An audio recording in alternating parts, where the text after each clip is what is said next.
அரசியலில் தற்போது தலைவன் என்று தன்னை தானே கூறிக்கொண்டு நிறைய பேர் வந்திருப்பதாகவும் தலைவனுக்கு பஞ்சம் இருப்பதாகவும் விசிக தலைவர் திருமாவளவன் பேசியுள்ளார். குடிக்கிறவனை சமுதாயம் குடிகாரம் என்கிறது, திருடுபவனை சமுதாயம் திருடன் என்கிறது, சாராயம் காய்ச்சுபவனை சமுதாயம் சாராய வியாபாரி என்கிறது, இவை அனைத்தையும் செய்பவனை சமுதாயம் தலைவன் என்கிறது, தலைவா என்கிறது என்று தலைவர்களை பற்றிய மதிப்பீடு.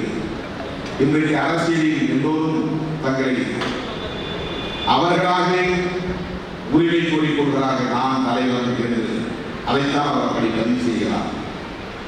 அப்படிப்பட்டவர்களின் பின்னால் இப்படிப்பட்டவர்கள் தான் இருக்கிறார்கள். அப்படிப்பட்டவர்களை தூக்கி கொண்டாடக்கூடியவர்கள் எப்படிப்பட்டவர்கள் சமுதாயமாக இருக்கிறது என்பதை ஒரே நேரத்தில் அவர் சமுதாயத்தை பற்றிய வேதனையையும் பதிவு செய்கிறார். அந்த சமுதாயத்தை வழிநடத்துவதற்காக தங்களை தாங்களே தலைவர் என்று அழைத்துக் கொள்கிறவர்கள் அவர் அடையாளப்படுத்துகிறார். நாட்டில் என்னென்னவோ பஞ்சம் இருக்கிறது என்கிறார்கள். என்னுடைய பட்டறிவின்படி பஞ்சம் தலைமை பஞ்சம் தான் இருக்கிறது, இங்கே தலைவர்களால் இல்லை என்று சொன்னார். செய்திகளை உடனுக்குடன் தெரிந்து கொள்ள உடனே சப்ஸ்கிரைப் பண்ணுங்க.